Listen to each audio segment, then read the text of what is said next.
ม่สูงค่ะพอมีพี่น้องคนเมืองใต้เฮาผู้ปั่นแห้งข่าวใจวันข่าวทุกจังทุกรองวันมาในกองแม่นมาในวันที่25เดือนที่2026นะครับเนาะข่าวใจวันข้องข่าวทุกต้นกุหลองนั้นจะได้มาเพิ่นเผานี้ พอมีพี่น้องเขา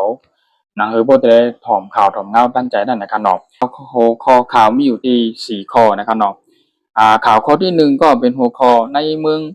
เซอร์เบียนะครับนะในที่ทาวันพอมีพี่น้องคนเมืองนะครับเนาะเลยมีการพร้อมเห็นแห่งใจกันเกิดขึ้นมาแปรสันตานะครับเนาะในหัวข่าวที่2ก็จะเป็นเมืองอิหร่านและอเมริกานั่นแหละเป็นปางตึกกันอยู่และที่มีข้อตกลงกันจึงหือนั่นไปด้วยเงาลายนะครับเนาะในหัวข้อข่าวที่3ก็มีทั้งยูเครนและรัสเซียนั่นเป็นบางตึกกันอยู่ย่อมว้ายถาดนะครับเนาะในหัวข่าวข้อข่าวที่4เนี่ยก็มีอเมริกันที่เพิ่นไปพึกการยื้อเนี่ยมาเป็นตั้งเฮอร์วินในการเนาะการยื้อเปิดห้องพึกซ่อมในการเนาะในเมือง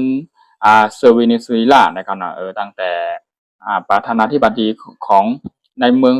เซอร์เวเนซุเอลานั่นที่ละเงียบกว่านั้นในการเนาะฮั่นดอกนั่นมาถึงมื้อเดียวก็ได้มีอเมริกันในกับพึกยื้อพึกตึกในการหาไว้เนี่ยเป็นการซ่อมยื้อในการเนาะเขาใจวันเนี่ยเขาคือตอนกูลองในข่าวที่มาปืนเผานี้พอมีพี่น้องเขาพายป้อไหลหู้ข่าวคือตอนตันใจนั่นนะครับเนาะข่าวข้อที่1เนี่ยครับหมาย1ถนอมมีข่าวในเมืองเซอร์เบียนะครับเนาะเมืองเซอร์เบียเนี่ยเป็นเมืองใหญ่เหมือนกันขนาดเป็นเมืองลงเหมือนกันขนาดแต่ว่าเมืองเซอร์เบียเนี่ยอันเป็นพอมีพี่น้องเขาวันคนเมืองนั่นได้มาพร้อมเสียงเปรี้ยงปากกันในพร้อมแห่งใจกันนั่นแน่นอนตาตีเปียสันต้านั้นก็ให้ลมแห้งลมใจกันนั่นครับไทยผลห้องว่า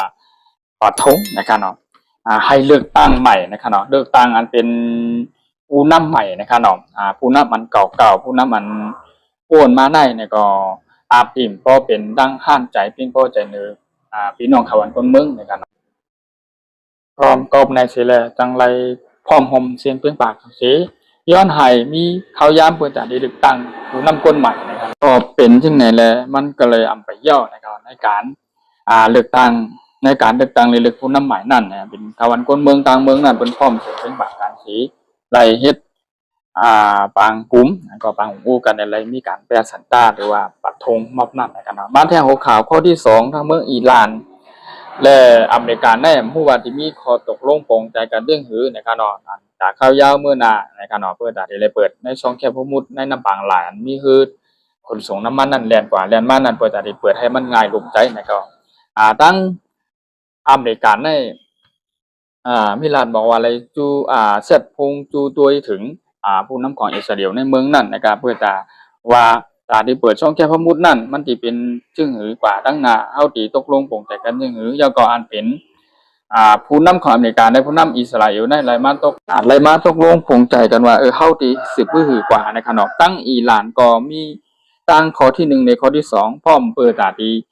อุปโภในการอุปโภอะไรก็ที่อุปโภในพร้อมอุปโภแล้วก็ที่มีการ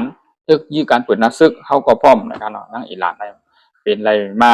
ส่งขอความมาก็ลัดมาจริงหนังไหนนะครับมีของภูข่าวข้อที่3มาก็เป็นยูเครนทั้งรัสเซียเนี่ยเป็นปางคือกันเทียงนะครับย่อมไว้นะครับทั้งยูเครนรัสเซียเนี่ยมันเป็นจึงหือนะครับเป็นยูเครนเนี่ยไล่ถูกทั้งรัสเซียนะครับนะส่งเข้าคิวในไล่ใจหมากลงนะครับเนาะใจหมากลงยิงเข้ามาเป็นโอปากลูกนะครับเนาะว่าเป็นขีปนาวุธคำทวิดามเป็นขีปนาวุธความเร็วในเสียงเป็นหมากที่อันแข็งแกร่งนั่นนะครับยิงเข้ามาในเมืองไล่ถูกหญ้าเฮือนหรือว่าเฮือนแจงอูดเฮือนกวนพังรูเหลวเก่งกว่าน้ำในการรูซุ่มน้ำนะครับเนาะก็อันนี้ก็เป็นฟังคือการย่อมไว้นะครับทั้งยูเครนก็เป็นมีการแข่งขันต่อกันนะครับเนาะทั้งคนก็ว่าแข่งทั้งนั้นก็ว่าแข่งแต่ทั้งรัสเซียเนี่ยเปิ้นก็มีบ่นว่าเป็นการตอบโต้มาแต่ว่าทั้งยูเครนก็บอกว่ามันอำใจเขามายิงใจหมักลักนักเครื่องกล่องนำกว่าแล้วก็ที่ใดกูข่าวบางคนเมืองไหลลู่หายตายพองนะครับเนาะแล้วก็เลยข่าวเฮินหวานคนสวนคนเมืองเนี่ยก็เลยพังกว่าลู่แล้วกว่าส้มกันนำกว่าน้ำนะครับเนาะในเมืองยูเครนและรัสเซียเนี่ยเป็นปังเพื่อกันนะครับหาแห้งไว้นะครับเนาะมาแต่หัวข่าวข้อที่3นะครับเนาะอันเป็นในอเมริกฐานทัพในอเมริกาเนี่ยแล้วก็จุ่มซึกนะครับหน้าซึกนั่นอันเป็นตั้งภายเฮอร์วินเกาหลีตั้งภาย น้ำเกาหลีทั้งไผ่ดินเกาหลีนะครับเป็นบางอันที่อันเป็นเขาห้องว่าเป็นมุกจุ้มอันใหญ่อันใหญ่หรือแห้งนั่นในอเมริกาฐานทัพนั่นก็ไหลมีการว่า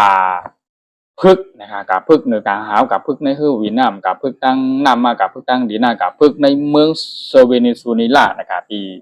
มือป่นมามือป่นมา2-3 เดือนที่ป่นมาได้นะครับเนาะไล่ถูกตั้งตุนุธรรมในสั่งการแล้วก็ให้ลูกน้องให้มุกจุ้มของคนอเมริกันเนี่ยทหารเนี่ยไปเงียบกันเนาะไปเงียบตัวประธานาธิบดีผู้นำของในเมืองเซเวเนซุเอลานั่นในการเย่าฝ่ายเย่ากำได้วายเสียนั่นมาไปมีการฝึกเห็นบอกคือที่เขาส่งเอ็นแห้งกวนเหส่งทหารเอาเครื่องหลักๆเครื่องกองกลางเห็นเอาเพื่อวินในประเทศกับฝึกซ้อมให้มันลงเหลวในการตีพืชยืดตีเปิดนักซึกตั้งนานนั่นนะครับเนาะแล้วก็มีข่าวมามีหนังไหนค่ะเนาะก็เขาใจว่าหรือข้องข่าวคือตอนกูร้องนั่นในการนอนไรมาปืนเผานี่พอมีพี่น้องเขานะคือพวกจะได้หูตอนข่าวเงาในนอกเมืองในการนอนเขาก็เลยหาข่าวเงาใหม่ๆเพื่อจะได้เล่นมาอัปเดตให้พอมีพี่น้องเขาก็กูโกนอะไรถอมข่าวตั้งข่าวในเมืองในนอกเมืองให้ข่าวรวดเร็วทันใจนั่นในการตอนการในวันมาได้ก็ยินโจมขอบใจอย่างน้ำพอมีพี่น้องเขาใหม่สุงกูก็ค่ะกำลังสุดมาก่อย้อนให้พอมีพี่น้องเขาอยู่ดีกินหวานใกล้ธรรมชาติตัวใจสองเพิงในการอย่าลืมเข้ามาปันแห้งนะครับมากดหินกดไลค์กดสับสไครปันข่าวในช่องใจวันหรือว่าช่องข่าวคือต้นกูร้องนั่นในยังมีหัวข้อข่าวที่ใหม่ๆนะครับก่อนที่มาอัปเดตลงปันพอมีพี่น้องเขาใหม่ๆขนาดในวันเมื่อนั้นก็